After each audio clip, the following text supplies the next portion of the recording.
In a world chasing clicks and quick hacks, we're here for what actually lasts. This is the long game, where PR meets relationship marketing. Real talk, real leaders, and real results. We're cutting through the noise to show how credibility, connection, and consistency builds brands that endure. So whether you're an overwhelmed digital marketer, a business owner trying to stand out, or a thought leader ready to just level up, welcome to the long game. Because building something that lasts takes heart. So let's welcome your host, Jeremy Knauff and Jessica Suter. Let's go. Yay! It's that time of week. It is the long game, and today we have a very special episode for you today. We've not met before. Hey, I'm Jessica Suter, and my awesome co-host, that's Jeremy Knauff, PR experts. And we have a special guest with us today, the one and only Mark Schaefer, author, speaker extraordinaire. But he is a keynote speaker, university educator, consultant, author of over 12 books. I just heard about a new one that I haven't even heard about today. So I know what I'm going to be doing right after the show. I will be picking up those new books. But today we're talking about the power of personal branding in the era of AI. Definitely need to hear all about this. But before we can dive into it, we got to bring in our special guest, Mark Schaefer. Hey, Hi. Mark. Hi there. It's good to be with you. Good to have you. Now you're telling me about all these new books. I got to check it out. But super cool. One of the things that you said before we dive into the questions, your book Audacious, which is about AI, the first of its kind to have a cover that consistently changes. It's like a QR code. You hover your phone over it, and it consistently changes. That is Yeah, it's incredible. if you write a book called Audacious, the damn thing better be audacious. Agreed. There's a puzzle inside the book. There's surprise Easter egg QR codes. So it's a fun book to read and inspiring, I think. I agree. That cover concept is wild to me, by the way. Like I've never seen anything like that. No, it really is the first of its kind. And I'm particularly proud of it because, how do you disrupt the 250-year-old publishing industry? How do you do something in the publishing industry that's never been done before? And, the book is really about disruption, about, the PR world, the marketing world. It's so boring. And there's statistics in the book that show how boring most marketing is, how boring most advertising is. And so it doesn't take much, but it does take intent to be a little disruptive. The bots are coming, but we still own crazy. That's our superpower. We need to tap into it. Sarah Connor had some warnings about that. Yeah. And Mark, I mean, that's one of the things I really love about you. One of the many is that you really talk about how to stand out. And especially now, while personal branding, I mean, you've been talking about personal brands and branding for years, belonging to the brand, really telling people what they need to know in order to not have boring marketing. But even more important now in the world of AI, the rise of personal brands, needs to increase. But why do you feel like it's essential more than ever now in the era of AI? Well, there's a little story I tell. I teach a class in personal branding, and this is really how I lead off the class. When ChatGPT came out, I immediately saw the potential to disrupt everything that we do. And I called up a friend of mine. He's a famous tech analyst in New York, Shelley Palmer. And I said, Shelley, did you try this thing? What do you think? He said, I'm terrified. He said, I have written a blog post almost every day of my life for 15 years. I asked ChatGPT to write a blog post about this topic I was working on in my voice. And in 3 seconds, it did a perfect job. He said, I am 80% replaced. Now, on the surface, that does seem terrifying. But a better question is, what's the 20%. And the 20% is his personal brand. Shelley is known. He's trusted. He's beloved. And he has nothing to worry about. People will always read his blog. They will always see his speeches. They will always read his books. Because in this world of increasing misinformation and deep fakes, I don't even know what to believe on Instagram anymore. You know, we're gonna continue to turn to the people that we love and trust. And that is the role of the personal brand. The personal brand is our last defense against AI. It's the last thing we have. And you're right. I've been shouting this from the rooftops for 10 years. Every class I teach, when I do guest lectures at universities, I beg university students, even if you have a job and you're happy in your job, you don't know what's going to happen. The investment in your personal brand is like an investment in an insurance policy for your career. And it's the most important thing we can be doing right now. You know, Mark, you talked about deep fakes. Are you trying to tell me that those polar bears doing competitive diving are not real?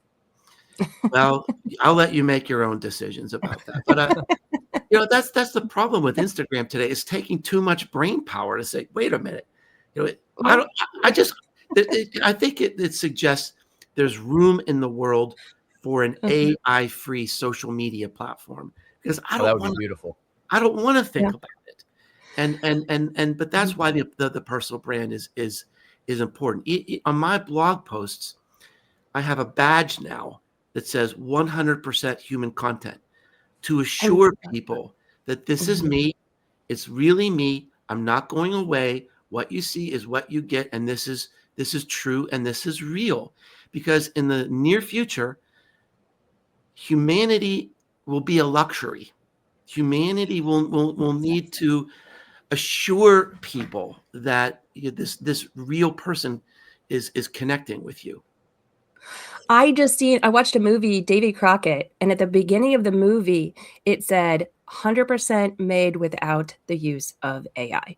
I think you're so spot on. Like the art that we create, the handwritten notes, the stuff that is just truly us. People love that human touch, and that's the things that are going to get remembered and kept and, sought after. Your watercolor paintings, that you did the brush strokes to those, those are all things that I think you're spot on. Humanity is a luxury that, where you can come up with audacious covers and things like that, to stand out. And I think we're going to start seeing a lot more of that, where people are going to be saying this is 100% me, not AI, because I see people getting called out for AI now, anywhere on social, because there's some telltale signs. Oh yeah, it's become so obvious. And one of the things I've been thinking a lot about, and this is one of the things I write about in the Audacious book, and I think this will particularly resonate with you, is that, look, I mean, AI is going to take over a lot of content, but I am 100% sure that human art will persist. So AI might make a song like Bruce Springsteen, but I'm only going to pay money to go to a show to see the boss, right? We're always going to love our favorite authors, our favorite painters, our favorite poets, our favorite musicians. And we're also going to love our favorite podcasters, our favorite bloggers, our favorite video people. But to stand out, our content must approach the level of art. So because that's what will persist. So what is art? Art it's an interpretation of the human experience. And that's why you and I connect so well, right? Because we both talk about this a lot. And there's this great quote from Philip Kotler. He was on a podcast about 4 years ago. He's like 92, 93 years old.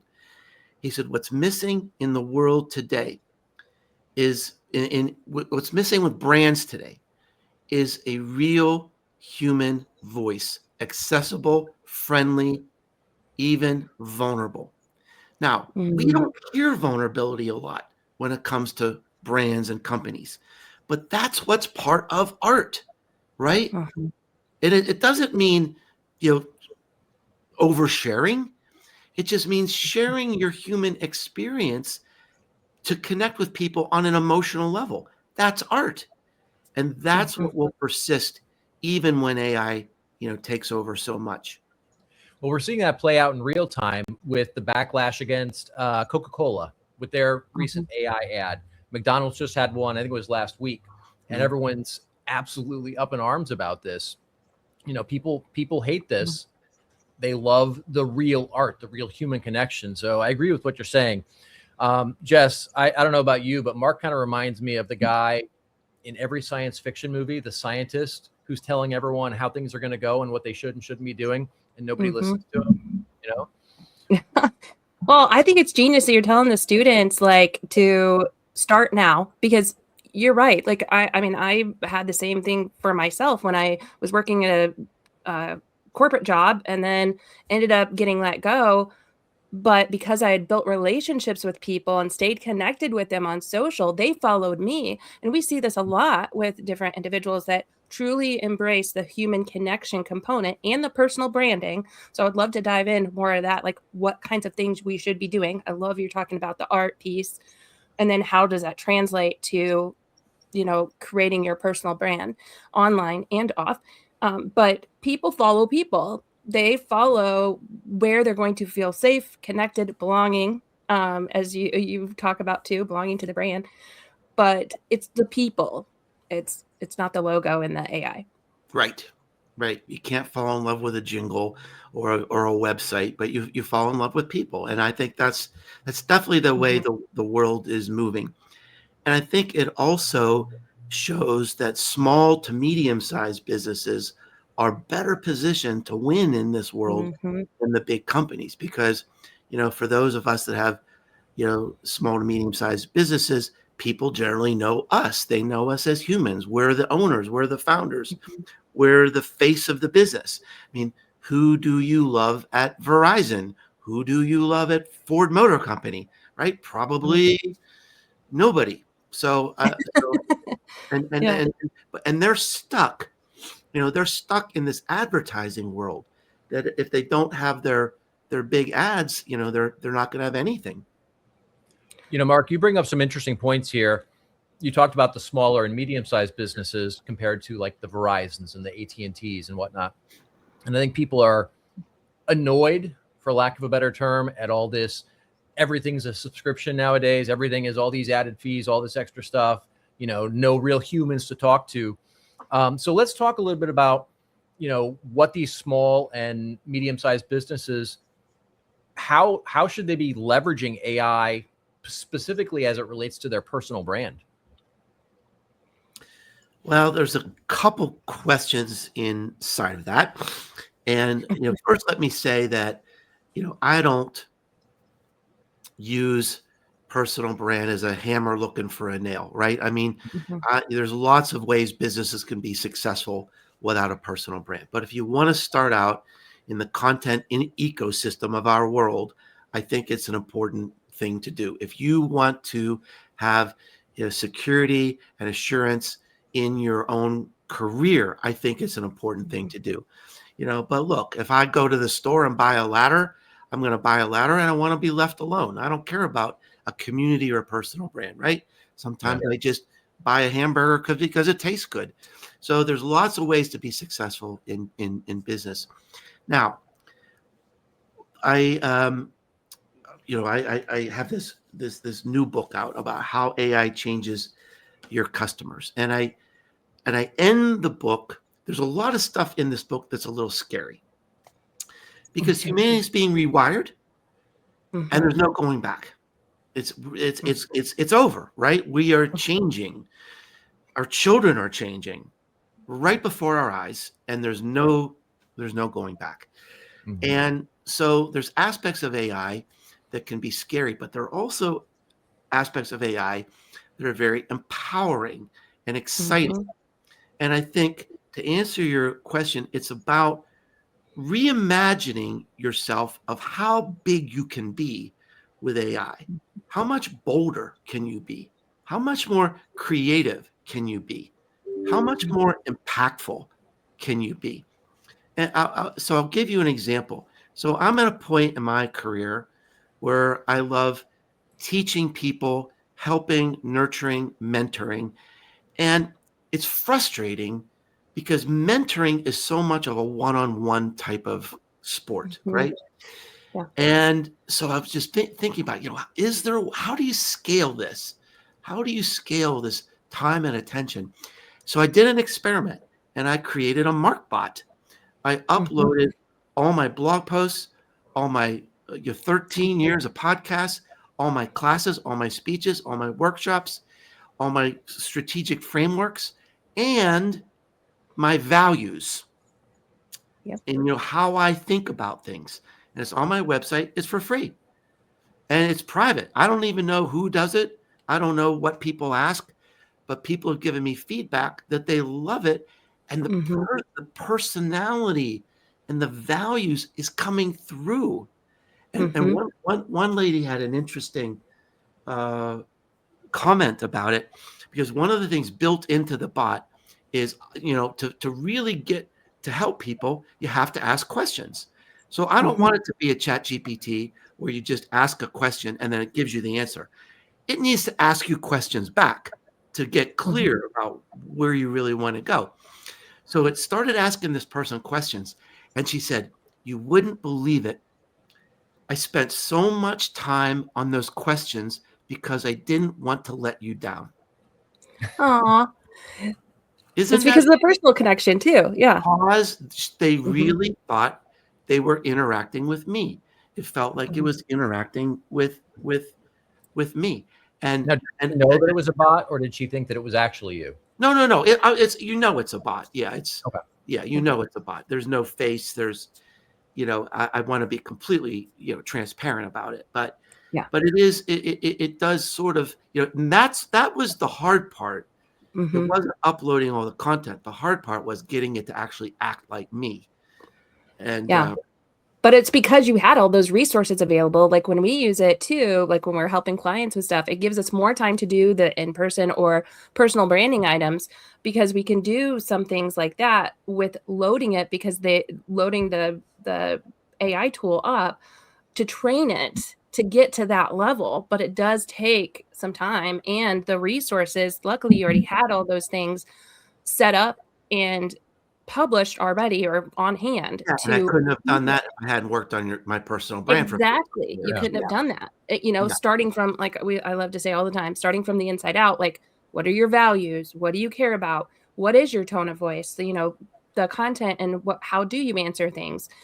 Then you can spend time, like a local coffee shop, for example, to get more in-person stuff. So they're using some AI tools too, but they do date night with a book, and they'll, it's kind of like a blind date, that you can come in and read a book and then sit down and have some coffee, like to create some of those in-person experiences too, as well as, creating more time to create videos of their team doing things, making drinks, whatever. It saves them time to focus then on some of the personal brand and personality that's going to shine through. Like you said, the small, medium-sized companies are very well positioned to do this They are. because Yeah. you get to know them on a deeper level. This is their time to shine, really. Yeah. And there's so much changing in the world today, and this for the big companies, they're wedded to contracts and they're wedded to relationships with advertising agencies, and there's sort of like this infrastructure holding dull in place. And and then there's the legal department, right? And there's fear of change. There's fear of upsetting your boss. It's a fear of doing something different in your industry, because the industry is a country club. It's always done things a certain way. And so fear is the greatest reason that people are boring, that they're afraid to try something new and step out and be seen and be heard and be discovered. 100%. I think some people are afraid that too, that, self-promotional or whatever, they want to kind of not put themselves out there. But what are some ways that you think, you mentioned podcasting, blog writing, what are some other things that are really working today to help people shine, with within their personal brand? Well, before I do answer that, and I will, I want to pick up on this phrase that you used about self-promotion. And this is the biggest mistake that people make with personal branding. Yep. The personal brand is not about you and how wonderful you are. Personal brand is how you serve others. Yes. You and how wonderful you are. That's great. That's a hobby. But what I want to see when I go to someone's website is, here is the problem I solve, and here is how I uniquely solve it. That is your personal brand. And I would say 90% when I go to someone that's in personal services, insurance, real estate, consulting, whatever, right? Most of the site is about how wonderful they are, and nobody cares. They want to know, I've got a problem. Please help me. What I want to see is a video that says, let me tell you why I'm in this business. Let me tell you why I will never let you down. And you're on this website today because you're afraid. You're afraid of what's happening in the world, and you need help. And I am not going to let you down, and I'm going to be with you every step of the way. That's what people need to hear today. But what is the problem that you're solving, and how do you uniquely solve it? So I just wanted to pick up on that, because I love that. That's spot on. I knew you would go that way because I know you, and that's so true. It's like you reframe it because look, I hate self-promotion. I mean, I often joke I'm successful in spite of myself, because I just can't. I look at like what some of my peers do, and I just think I could never do that. Yeah, I just can't embarrassment. I just can't do it. But you don't have to, because if you show up in a way that's helpful and generous, and you're really trying to help people with their problems. I mean, it's not really about self-promotion. It's just about, making a dent of positivity in the world. Now, this gets to the second part of your question, which is, how do you do that? And it's, a lot of people get overwhelmed about this point, because they think, oh my gosh, Facebook and LinkedIn and YouTube, oh my gosh, and podcasts, where do I start? What do I do? It's not overwhelming. It's not. You've only got 3 choices, basically, maybe 4.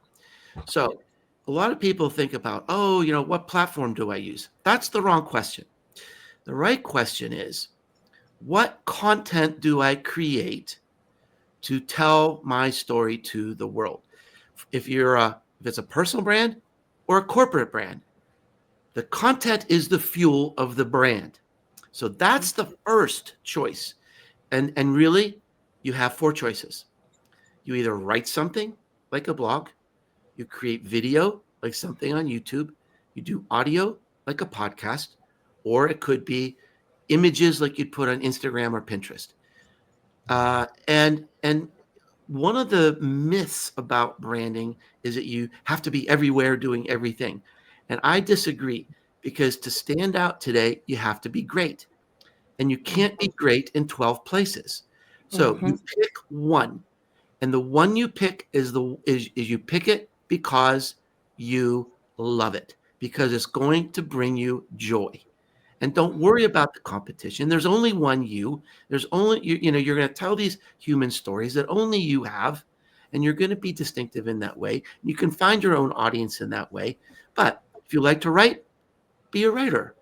If you've always wanted to try a podcast, do that. Because if you're not feeling joy, your audience will see it, and you'll quit. And you can't quit, because creating a personal brand is not a project, it's a lifestyle. If you really want to go for it, it becomes part of your life every single week, maybe every single day for the rest of your life. And it doesn't have to be overwhelming. And, even if you can spend an hour a week on it, it's possible. Then once you have that content, let's say you have a video. Now, social media is the distribution system, right? You can make it into a reel. You're the best at this. And you can put it on TikTok. You can put it on YouTube. You can put it on Mm-hmm. Facebook. You can put it on Twitter/X. So that's not where the focus should be.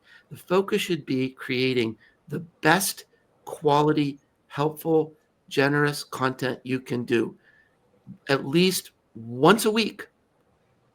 And what's a great video, Jessica? 3 minutes. So let's say you have an hour a week. You have an hour a week to work on your personal brand. That's all. How many 3-minute videos, if you put a little thought into it, how many 3-minute videos can you make in an hour? Maybe you can make 3. Maybe you can make 4. Guess what? If you can make 4 3-minute videos in an hour, that's a month's worth of content, Mm-hmm. right? And then you hand that content over to somebody like you, and you create the magic to put it all over the social media, right? So it takes focus, it takes commitment, it takes consistency, and it doesn't happen right away. It is the long haul. It's definitely the long haul. It takes the long haul, and it pays off in the long haul. Mm-hmm. But it's not rocket science, but you just have to start and stick with it.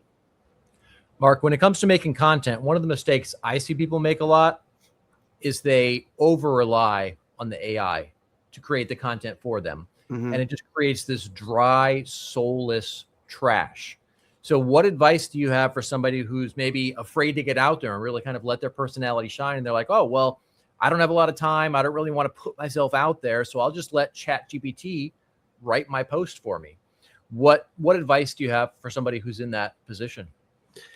Well, I mean, I understand that. Well, first of all, I don't want to completely condemn ChatGPT because, like I've got a friend, English is not her first language, right? So ChatGPT is enabling her. I have a friend who, by her own definition, is just a terrible writer. She always has been a terrible writer, and she's come alive. She said, for the first time in my life, I can blog. I might even be able to write a book. So, I mean, we got to look at the positives of it too. Now, I do believe very, very strongly that you do have to add your own personality. You do have to add your own story, or you're just going to turn into the AI slop that's consuming our world. This pandemic of dull being created by AI. You're just going to become part of it. So I don't want to really condemn AI, but you have to think about, how do I use AI, like I said, to be bigger, to be bolder, to be more impactful, to say, look, I'm going to be able to put this in English. I'm going to put this in sentences that people can really love and understand. And I think that's wonderful. I think it's fantastic. But we do have to focus on what makes us special and get back to the first comment I made around art. It really is approaching art, or you're going to just be part of the slop. And I also want to say, this is not necessarily easy. This was not hard for me. I am still a work in progress, right? I want to be Jessica when I grow up. I mean, this is a true story. I'll tell you this true story. I wrote a blog post, I think it was last week, maybe 2 weeks ago, where I had this experience where I did a consulting session at McKinsey.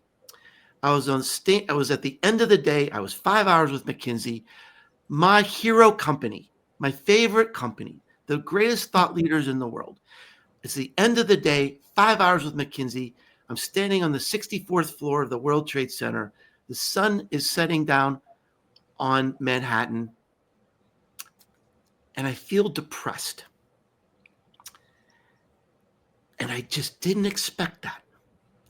And I felt depressed because in that moment, I had no more mountains.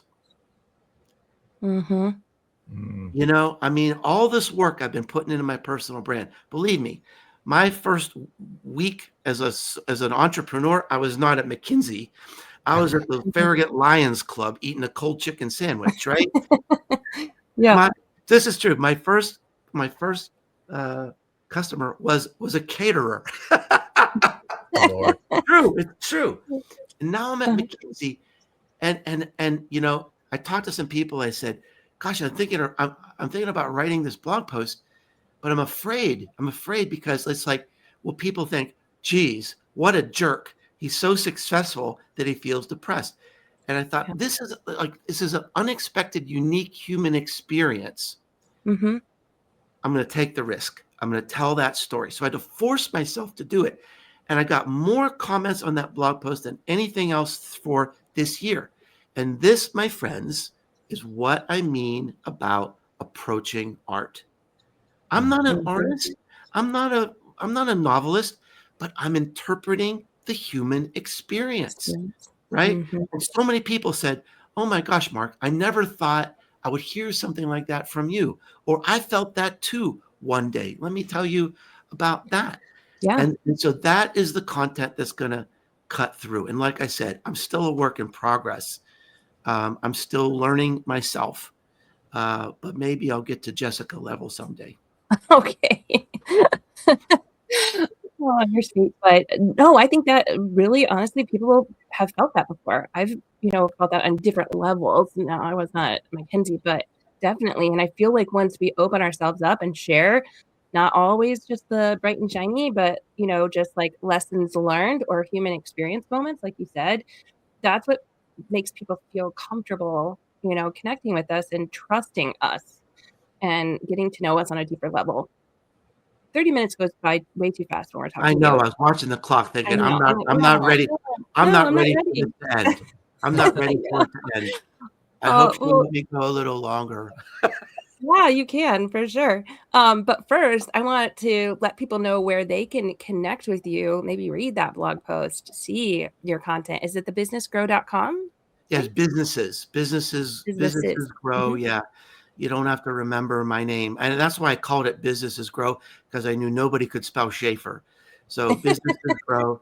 I've got a blog, it's free. You can find my books, the books we talked about today, all my social media connections. Yeah, I'd love to hear from you. Yeah, and also, if you guys wanna get the recap of this, I'm sure you will, because you definitely he dropped so many, like, great knowledge bombs that you almost need to listen to it again, and replay it, but we'll also have it in written form so you can send it to someone else, like, maybe if you're working at a company right now and you're like, "Hey, I really do need to focus on my personal brand too, it'll help us." You can send them this video as a little hint, hint, "I need to start, working on this for us." It benefits all of us to grow your brand for the long game. But well, Mark, I'm so thankful for you to be Thank on you. here I'm today. thankful for you guys. This is amazing. I definitely want to have you back because I feel like we just scratched the surface. Oh, I'm please, gonna get your please books and do. have you back on. So many great comments too, where people have found value in this. So Well, congratulations on your show. I think the long game, it's an important topic, and I look forward to hearing more shows from you. And congratulations on your success to both of you. Thank you. thank you so much. Yeah, Hey, next week Jess, yeah, something I want to add before we wrap up yeah. here is I would encourage all the listeners to head over to Amazon, look up his book, and check out that QR code thing on the cover like he was talking about. Definitely worth seeing, and Yeah, it's buy pretty the book cool. while you're there, right? Pick it up. Yeah, definitely. Definitely. His books will not disappoint, I promise you. But next week we'll have Tracy Phillips here from Testamatical. She'll be talking about how to create those interview videos that we all need. We always ask people for testimonial videos, and it's really hard to get sometimes from clients, but how to build that social proof. She has the formula for that. So you want to join us back next week. But for all of you, I hope you have a great remainder of your week. Congrats, Mark, on all your success and just everything that you've been doing. I hope you have a great rest of your week too. And thank you again for being on. Thanks, everyone. Thanks, Take care, everyone. everyone. Thanks, Mary. Bye.